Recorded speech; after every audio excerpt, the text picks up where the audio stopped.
This is Popular Front, a podcast focused on the very niche and kind of geeky details of modern warfare with me, Jake Hanrahan. Today we're speaking to Joseph Cox. He's a tech journalist, a very good one, and he's going to be talking to us about cyber warfare. When it comes to this topic, there's a lot of nonsense going around, but Joseph knows exactly what he's talking about, so he's going to give us an insight into what's really going on. Talking about hackers, online terrorism, deep web, all sorts of stuff. We've got the Popular Front support patches back in stock, so if you want one of them, be quick because they're selling out fast. Go to popularfront.bigcartel.com. This episode is sponsored by Force Secure and thedefensepost.com. To support Popular Front, to keep us moving forward, go to patreon.com/popularfront. I think maybe the most relevant question to ask first would be, I guess, what is the biggest cyber warfare threat right now? At the moment, everyone is talking, of course, about disinformation and how that plays into things, and maybe there'll be Twitter bots pushing fake news or Facebook pages or whatever it may be. But while there's so much attention on that, nobody really stops to think about how effective or arguably ineffective it is. So as a way of answering the question sort of backwards, I would say that disinformation is not the most important thing in cyber warfare right now. I mean, more generally, it's going to be how there is very little distinction between personal and professional when it comes to cyber conflict more generally. And I'm really zooming out here, but when a hacker targets a soldier or an official from an adversary, they're not going to go for the government email, you know what I mean, because that's going to be the one that may be more secure or whatever it is. They're going to go for the squishy target. They're going to go for the shitty Android phone that the person calls his wife on, or they're going to go for the Gmail account that doesn't have 2FA. And kind of what this shows is that we're all using the same popular consumer infrastructure, Google and Microsoft and whatever it may be. And even though those are consumer products and we're using them as ordinary consumers, they are the hotbed of when it comes to cyber conflict, or cyber warfare, I suppose. But I'll probably just say more cyber conflict because it's, we're still arguing about what cyber warfare is. But it's that kind of blurring between personal and professional, which is just going to increase. I mean, we had it with the DNC leaks, and when the Russians, of course, hacked the DNC and related officials, they went for John Podesta's personal email address, and that is where a hell of a lot of the stuff came from. It ended up on WikiLeaks, because it's a squishier target. So you just have to bear that in mind when you're dealing with hacking. Even if you're an official, they're going to go for the easier bit. Right, so it's not, when people are kind of on Twitter and whatever screaming about, I don't know, chatbots have swayed the election or whatever the hell it is they're all talking about. That you don't think that's a bigger issue as people are making out? Yeah, I mean, there's just so much hype about it, and of course it's an issue because it's very hard to quantify. It's really hard to tangibly measure what was the impact from this piece of fake news, which then got tweeted, and then did that change a vote or something like that. When it admittedly does get interesting is when more established voices start pushing that disinformation. So that may be, I don't know, Michael Flynn. He was found retweeting a lot of the Russian propaganda bots, and even though that was probably accidental, but when it gets amplified by a sort of a voice of authority, that's interesting. And then, of course, as journalists, there's been several pieces about how media articles have picked up the bullshit from the bots. So I think there was one a while ago where there was someone walking across a London bridge, and it looked like a Muslim was pushing someone in front of a bus, and it was, a very misleading photo, the angle it was taken, that sort of thing. That by itself is pretty boring, but when media outlets pick it up, that's when it does admittedly get a little bit more interesting. And it's kind of ironic that we're all piling on this as journalists, and then we're the one of the few voices that actually does give it some sort of legitimacy, and that's when it gets interesting. Yeah, it's kind of the serpent eats its own tail kind of thing, you know what I mean? Right, exactly, yeah. We're all clambering around trying to find this next big story, and then we didn't really realise that we're the ones contributing to it. I mean, when I was at the Daily Beast, we did a piece about, I think her name was Julia Abrams, and she was sort of a Russian persona, and by herself, yeah, she wasn't that compelling. But then when it turned up in BBC, Huffington Post, there may be a Vice one as well, I can't quite remember, but a lot of media outlets, that's when it actually gets important. Yeah, so I guess with that in mind, we're talking about the threat, the hackers, it's not particularly the chatbots or the Twitter bots or whatever. Where is the threat right now? Who are the biggest players in the terms of, hacking, cyber conflict, that sort of thing? Yeah, so I mean, before going to like specific players, it's more the threat from hackers now, especially some of the groups, that they don't really give a shit about breaking norms.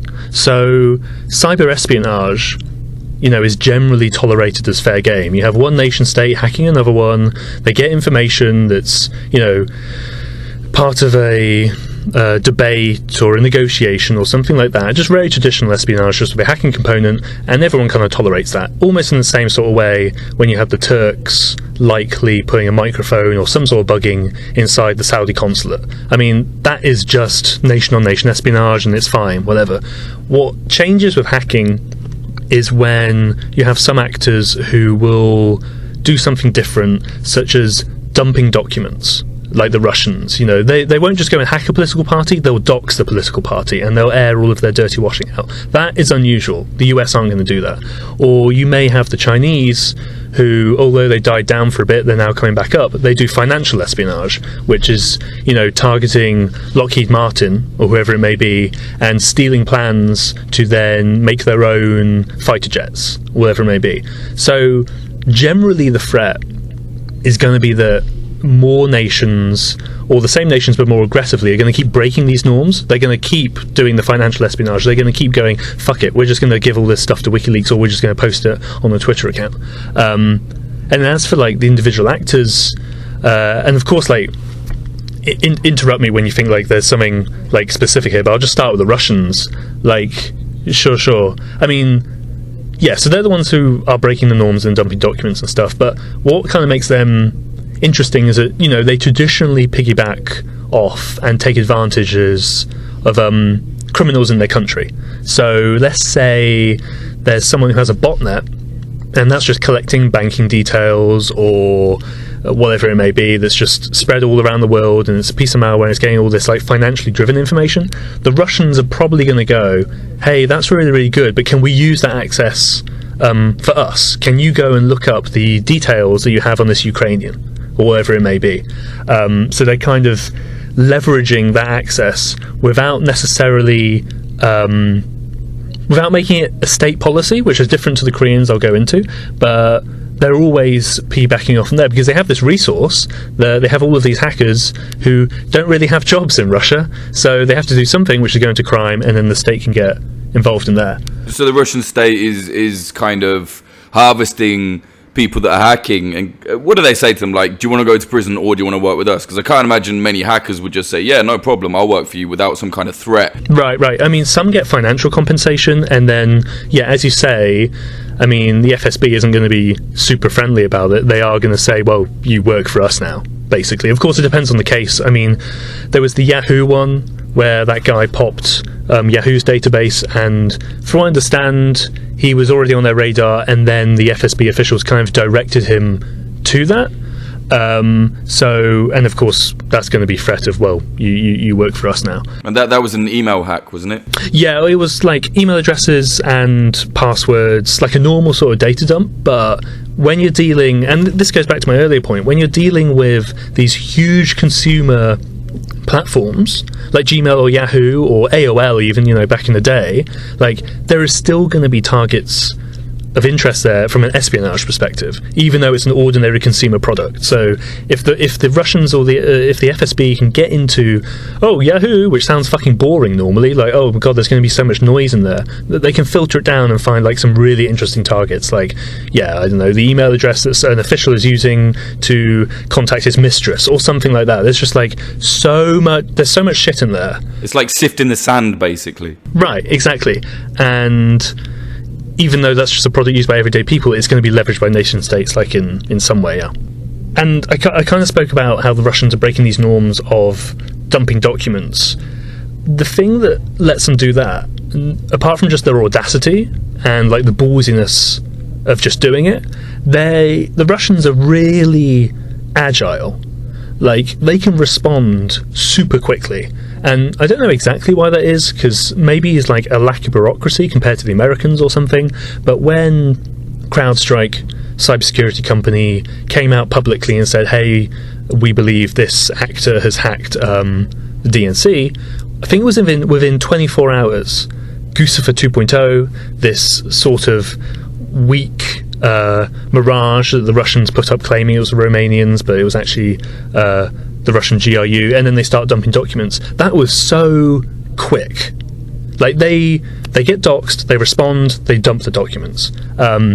Maybe it was premeditated, maybe it was a little bit improvisational, but you're not going to see that with all nation states. Like, the Russians can really improvise and really just respond much better than other countries. This is why I always say to people, there is like, the West cannot beat Russia at the moment with the way it's responding to things, because Russia is playing its own game. And the West is trying to respond with rules that Russia's like, we don't care about that. You know, it's the same way Democrats, you know, the way they're still kind of, you see them responding to Trump. You know, it's like you do realize he doesn't give a shit about your rules, so you have to play by something else. You know what I mean? It's almost like, like you said, the audacity of them. They just don't care. Yeah. I mean, I can't remember specifically who it was. I think it was the former Director of National Intelligence, Clapper, made a comment something like, oh, we need like some sort of cyber agreement that would put these sorts of norms I was mentioning in a more like formal setting. Yeah, but the Russians aren't gonna give a shit. Like, even if they signed it, they're not gonna stop. Like, they found a crazy winning strategy here where they can do something for relatively little investment. Like, it doesn't cost that much financially or resource-wise to get documents and dump them online. It requires, more resources to maintain in a network and then do some more spy shit. But actually publishing the documents, you just give them to WikiLeaks. It doesn't cost any time or money, basically. And kind of the same with the disinformation when it arguably could be effective. They can just push that out on the cheap. So when you have a country with an economy as crap as Russia's, they're not going to give this up. Not at all. They're just going to keep doing this low cost, but potentially high return investment. As I think we saw with the 2016 election with these hacks and these data dumps, and then of course just all the hype around them now. Everybody thinks Russia is like this crazy boogeyman of cyberspace, and they do have some effective stuff, but yeah, they didn't have to put much resources into getting this image. At least when it comes from the dumping documents and stuff. When they hack infrastructure, that's more advanced, but yeah. Yeah, it's like they just weaponized like lulsec or something, or the equivalent. You know what I mean? Right, exactly. And again, it doesn't require much to do. It just requires actually having the balls to do it, which not many people do. And you mentioned Guccifer. How do you say it? Guccifer. Some people say Guccifer. I always say like Guccifer as in goose, and like I'm not going to change, even though I kind of know it's wrong. Like, I know it's wrong, but like, that's just how I say it. So yeah, I'll go with you. So you mentioned Guccifer. Who is Guccifer 2.0 and I guess the original Guccifer? Because it's a really interesting story, I think. Yeah, so the original Guccifer is a Romanian hacker who said he got some Clinton emails and various other things, and he was convicted and sentenced for that. And he pops up from time to time, he gives interviews, that sort of thing. Guccifer 2.0 comes up, releases these documents from the DNC and from John Podesta's email account, and says, oh, I was inspired by the original Guccifer. I'm also a lone Romanian hacker, and I'm doing it for my country, and down with United States, or whatever it may be. A load of different evidence came up, even in 2016, and now it's certain. But there was a lot of evidence that Guccifer 2.0 wasn't this lone Romanian hacker. One of the best bits that my colleague Lorenzo got was he started to interview Guccifer 2.0 just in Twitter DMs, and Lorenzo then started asked if they can chat in Romanian. I mean, if this guy's a Romanian hacker, presumably he can speak in his own language, right? So Lorenzo's using Google Translate or whatever. You'd think. Right, you'd hope.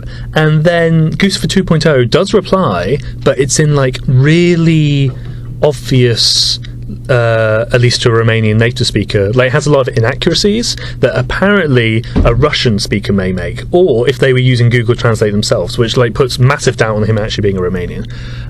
And then one of like the other main bits that came out really early on was that a piece of malware found like in the DNC ecosystem of hacks had the same IP address hard-coded into the malware, as in the malware it said, hey, when you have information, I want you to phone back to this IP address, as malware does.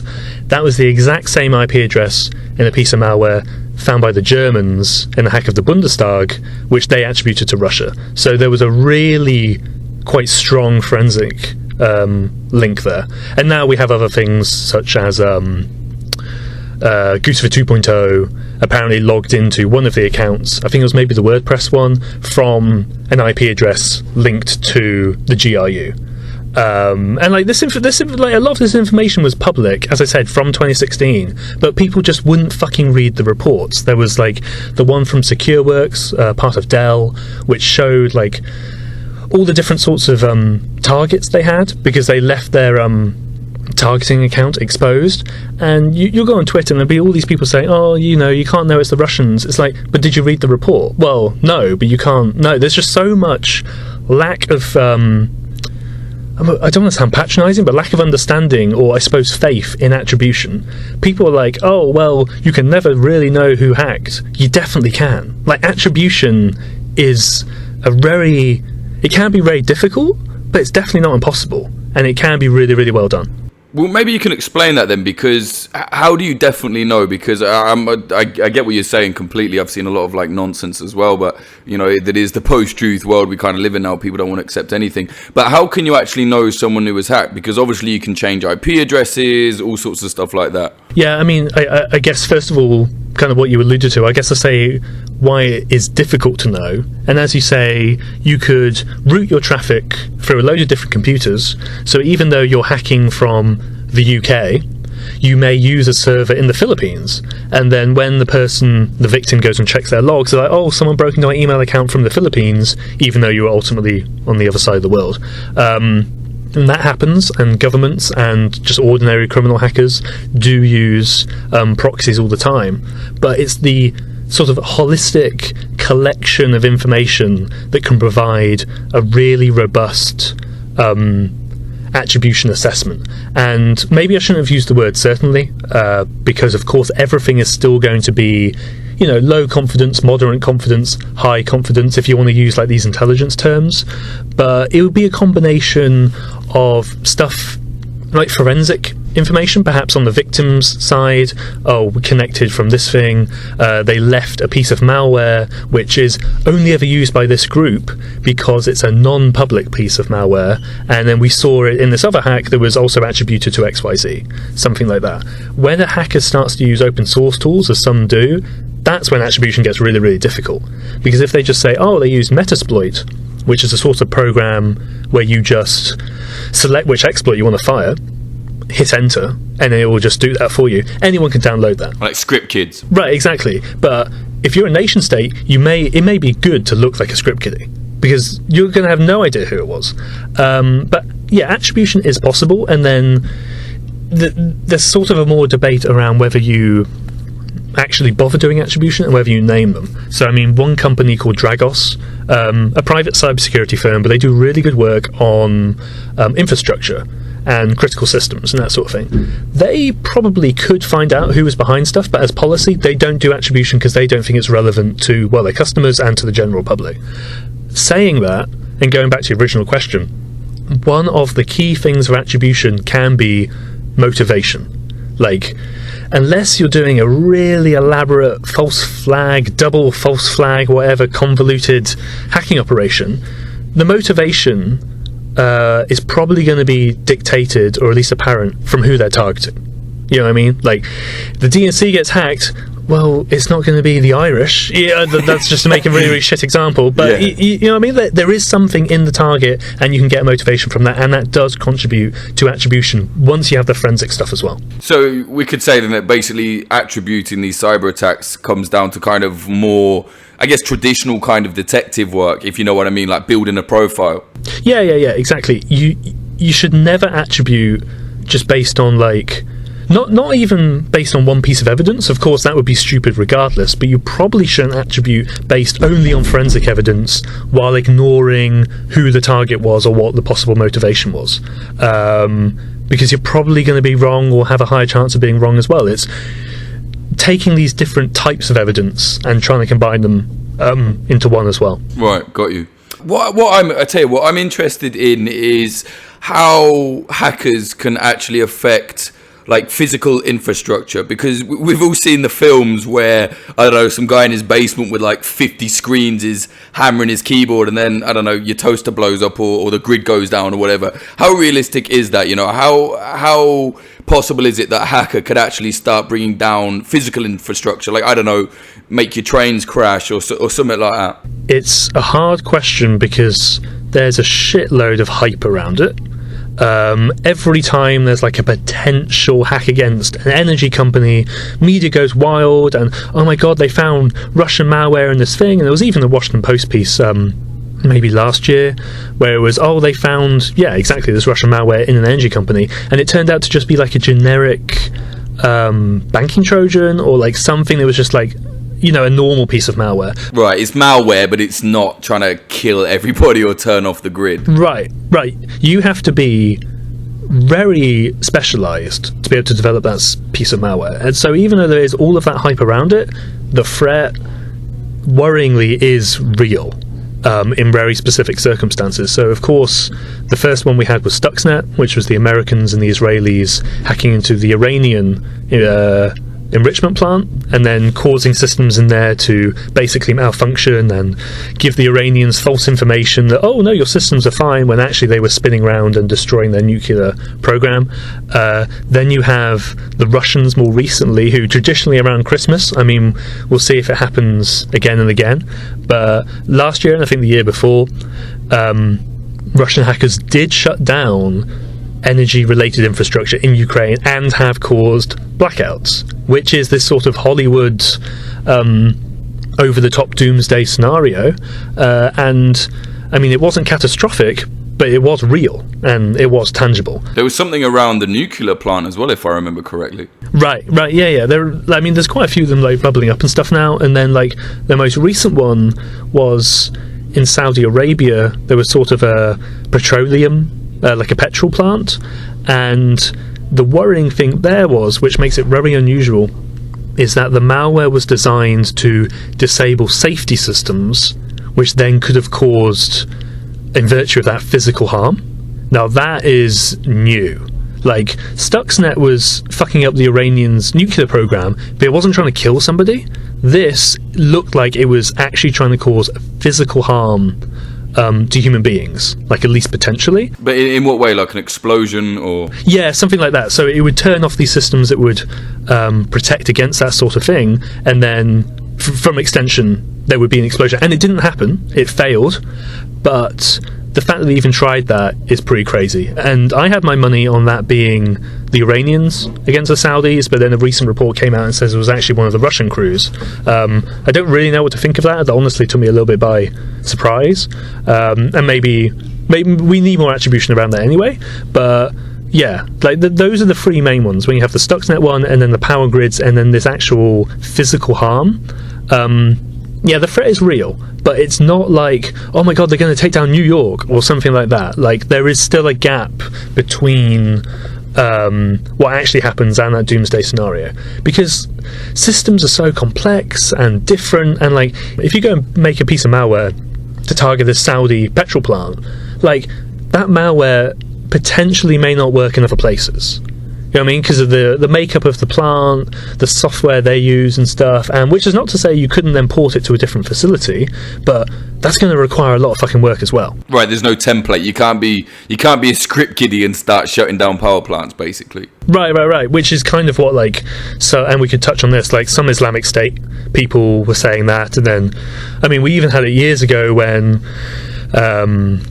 US government officials were saying, oh my god, Anonymous will take down the power plant, even though no one from Anonymous, the power grid, even though no one from Anonymous ever said that and stuff. So, yeah, you can craft malware for specific targets, but having like a blanket sort of approach just isn't like technically realistic.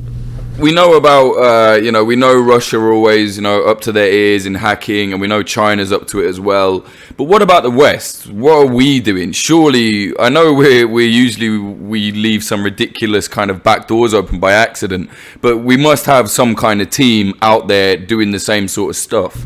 Yeah. So, I mean, there's a lot of Western, and when I say that, I basically mean Five Eyes. New Zealand, Australia, Canada, UK and United States.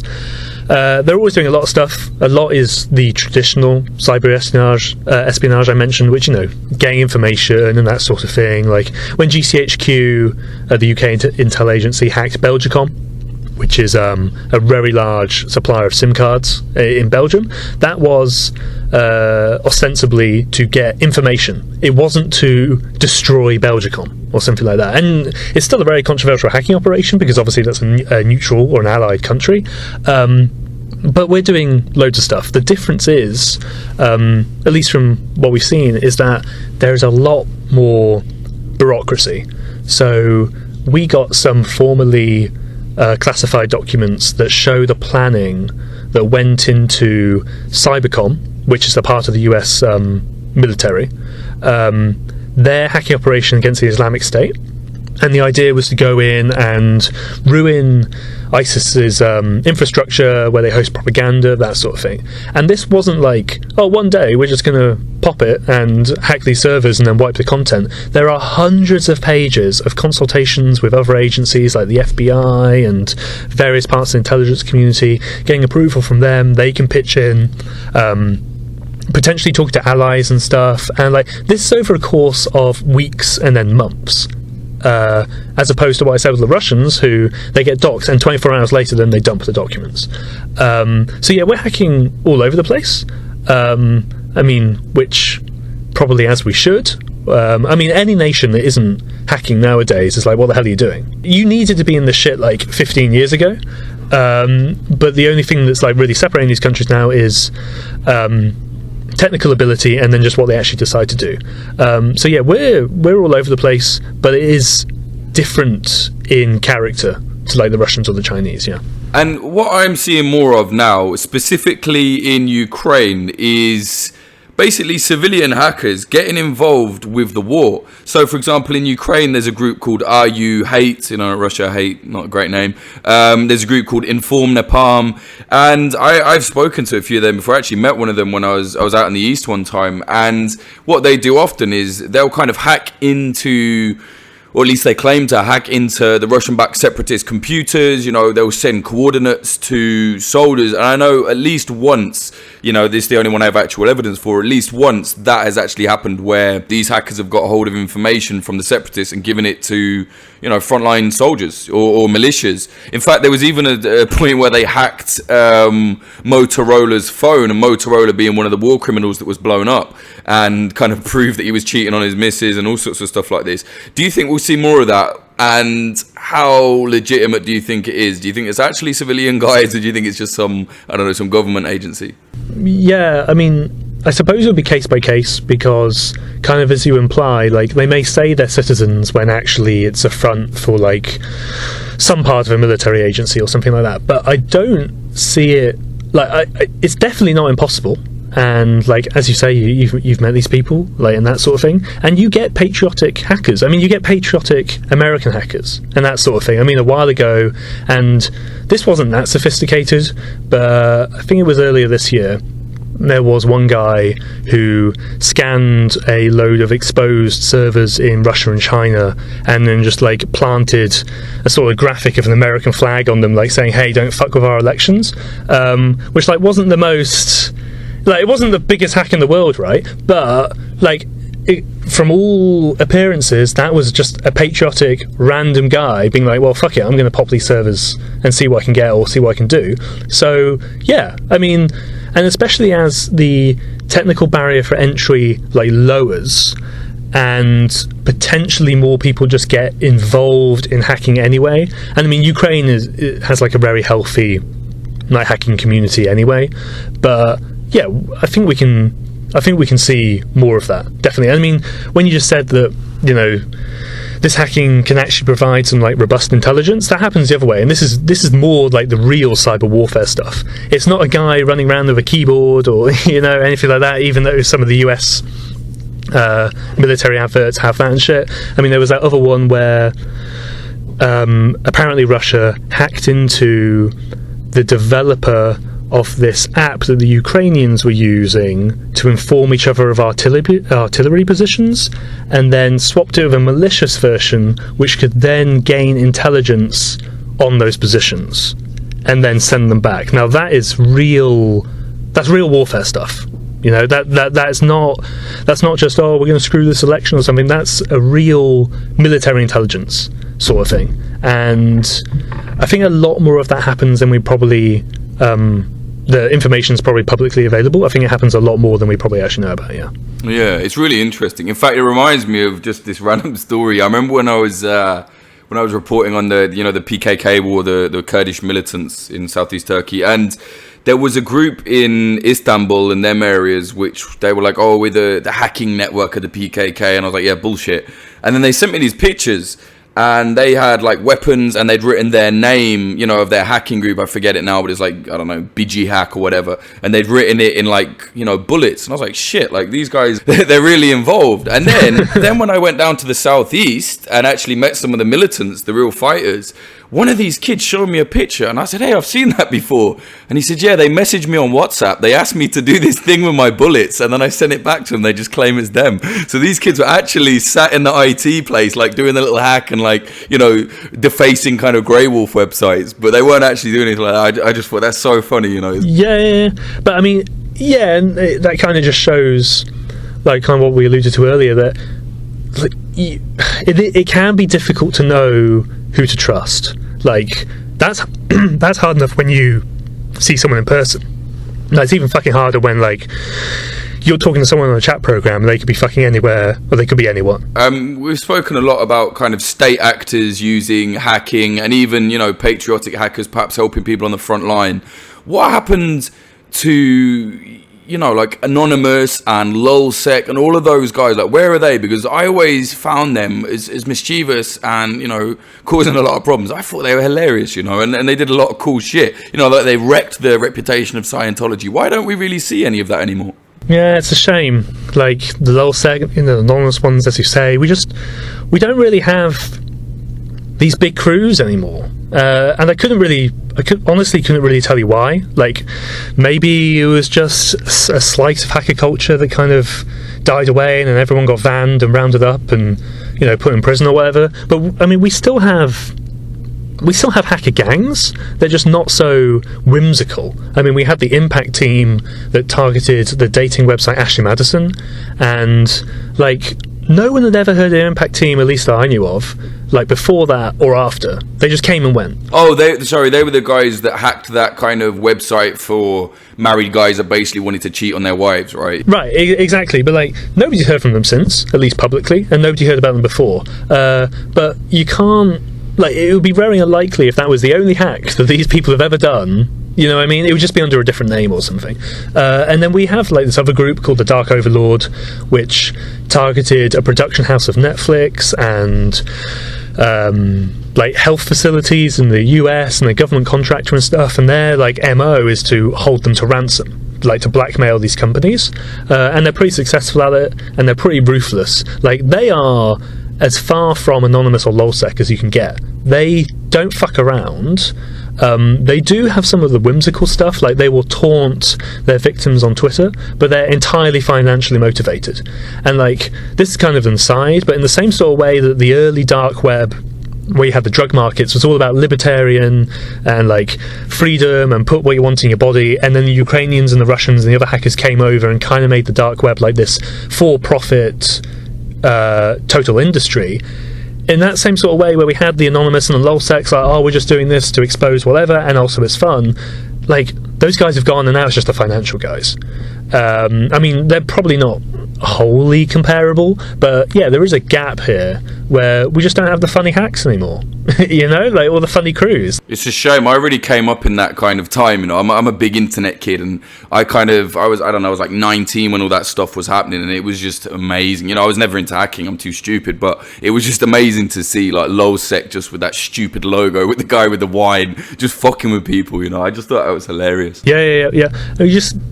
You don't really get that effort anymore.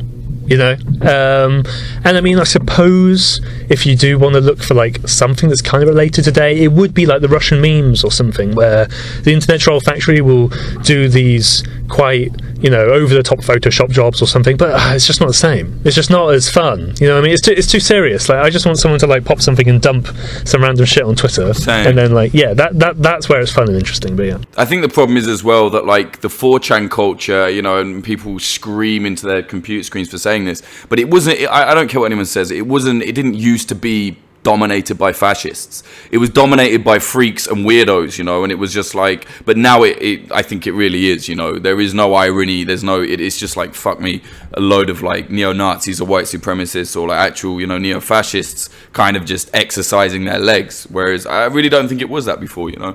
Yeah, that's probably a fair point. As you say, now it is just straight up Nazis, and like, yeah, no irony, and I mean, and when they're being playful, they're doing it to run some sort of meme campaign against Democrats or, you know, against trans people or whatever it may be. Like, yeah, it's just not the same anymore. Yeah, definitely. And we touched on the deep web there a little bit. I know you know a lot about what's going on there. To be honest, I haven't seen any grain of truth in most of the stories I've read about kind of war and the deep web. You know, I think I read something once, ISIS are trying to sell like isotopes on the deep web. No, they're not. There is assassins. No, none of them. They're just stealing your Bitcoin. Just to finish up, I think it'll be interesting. Is there anything you've found on there that's actually really quite interesting and I guess dark? I mean, of course, the darkest shit, which is very, very much real, is going to be, unfortunately, child abuse material, and like that. I mean, that's not even surprising, right? I mean, you have these very large-scale busts where the FBI will hack thousands of people simultaneously or near simultaneously because they visit a website, and that stuff's really, really real. But then, as you say, like the sort of hyped up shit with like assassins, no. Whenever you go to one of these websites, they're much more likely to be a scam, or it will be a scam website which is then providing information to the FBI, which did happen. Honeypots. Or you'll be communicating, right, exactly, or you'll be communicating with someone and they turn out to be an FBI agent. I mean, probably one of the darker things that does come up is like, you can buy poison on the dark web, and I mean, we had one recently where a guy killed himself, I believe, after buying something off the dark web, and he was left in the car for like a week, like in New York or something, and nobody knew he was dead. And like, it's on a much more low-level human sort of tier that you can find all the really dark shit. But yeah, not Islamic State. Selling like, you know, weapons or whatever it may be. You'll occasionally get an Islamic State website, or one claiming to be, it's, oh, we're trying to raise funds for the jihad or whatever it may be, and like, they've got other shit to finance themselves. Like, they don't need the ball ache of like Bitcoin and like Ethereum. Yeah. Jihad coin is not coming yet. Right. It's just not the use case, really. Like, they don't really need it. And then just like, I mean, really briefly, just because mentioned Islamic State, and then everyone talks about them, oh, what's the hacking threat from these terrorist organizations? It's like, even when there's people who believe in Islamic State would publish information like the name of soldiers and said we hacked it, they got that from Google searches, and then it was then found in a spreadsheet online, and they just redistributed it. So like, whenever there's hype around the dark web and jihad, or more broadly technology in jihad, and I don't mean drones, I mean like hacking, like there's probably not going to be much to it, but maybe that'll change, you know? I mean, you just mentioned drones there. What are the chances that hackers might be able to, I don't know, in the future start literally hacking drones, hacking weapons systems? Yeah, so this is difficult because there aren't like many real-world cases of it, but the threat is there. In that there was a recent government report from the US where it says, here are all the issues, as in the hacking issues with our weapons, and there was stuff like crappy default passwords to log in, and like really basic security stuff.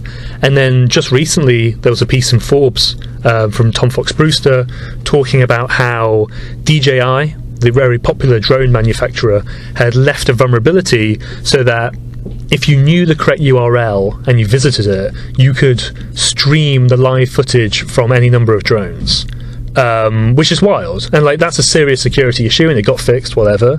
But those sorts of holes, if they're found, like will be exploited, sure. Okay. So what are you working on, mate? What can people look forward to you coming out in the future, if you can talk about it? I know your work's, not always things you can talk about. Yeah, I mean, I'll just talk really generally, but it's more at the moment like the lowering of the barrier of entry when it comes to certain technologies. So you'll hear about people who will take over phone numbers, and then you can break into email accounts and that sort of thing.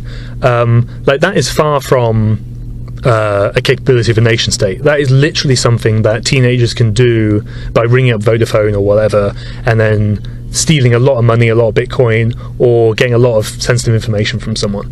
And the same with like malware and that sort of thing. Like you will have malware that's used for spying on wives and husbands and that sort of thing.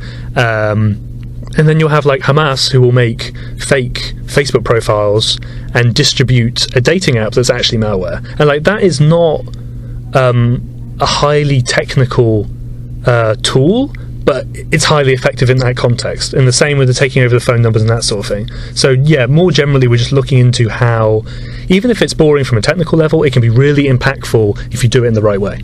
It sounds to me like clever deception using low-tech cyber warfare seems to be the way forward for these groups. Yeah, totally, because you don't have to be a fucking computer genius to do it. You don't have to have a lot of resources.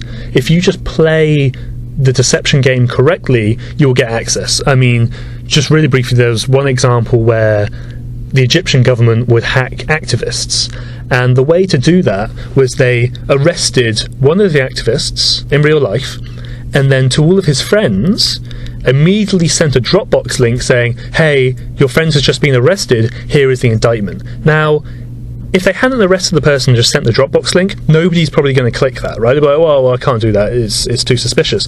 When someone has literally been pulled off the street and into the back of the van or the whatever, you're going to fucking click that link. Like, it's almost genius in like how devilish that sort of manipulation is, yeah. And that's an incredibly low resource approach, but it's the correct one to get people to do what you want them to do. I mean, it goes to show it doesn't matter how good your tech is, human mistakes are always going to kind of, cut you up there in terms of security. I think that was really good, mate. Where can people follow your work and get hold of you if they need to? Yeah, so you can follow me on Twitter, Joseph F. Cox, COX. I'm currently at Motherboard, motherboard.vice.com. And just on my Twitter, there's my signal. If you ever want to like ping about cyber shit, yeah, I'm always looking for new stuff to cover. Okay, mate. Thank you very much. That was brilliant. Cheers, man. So that was Joseph Cox telling us all about the real threats of cyber warfare without the kind of caveats of bullshit that often come with, cyber warfare reporting. There's so much nonsense out there, but Joseph really knows what he's talking about, so definitely do check out his work. This episode was sponsored by 4Secure. They are a cybersecurity consultancy and digital forensics firm. One of their employees is a friend of the show. They heard I was doing a cyber warfare episode, got in touch, showed me what they were all about, and said they wanted to sponsor an episode though. So I thought, you know what, yeah, that's cool. So check them out, 4Secure. The episode is also sponsored by thedefensepost.com, defense with an S, check them out. And if you want to support Popular Front, if you want to help keep things moving forward, please do support us on Patreon. Go to patreon.com/popularfront. I'm trying to keep this as independent as possible. I've always said I do not want to sell my soul out. I will never sell Popular Front out, but you know, if we want to keep moving forward, you know, and people do like what we're doing, please do consider pledging at patreon.com/popularfront. You get a lot for your money, I think, you know, for the price of like fuck all really, like, you know, $5, $10, whatever.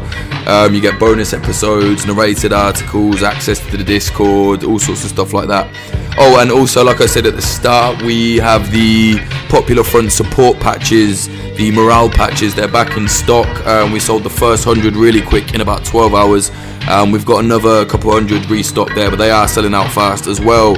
So go to popularfront.bigcartel.com if you want one of them. They're really cheap, shipping worldwide. The price for shipping worldwide isn't too expensive either, I don't think. So, you know, if you want one, I don't know what you want to do with it. Sew it onto your coat, whatever you want to do. Put it on your plate carrier. Be sure to subscribe to us on all social medias. So on YouTube, it's youtube.com/popularfront. On Instagram, it's instagram.com/popular.front. On Twitter, you can follow me. That's Jake_Hanrahan, HANRAHAN. That's how you spell my surname. Or you can follow the Popular Front account, which is Popular Front CO. I think that's all of it. We don't have Facebook. I fucking hate Facebook. I'm anti-Mark Zuckerberg, so we don't have Facebook. Although I'm kind of chatting shit there because we deal with Instagram, and who are now owned by Facebook, but whatever. So get us all there.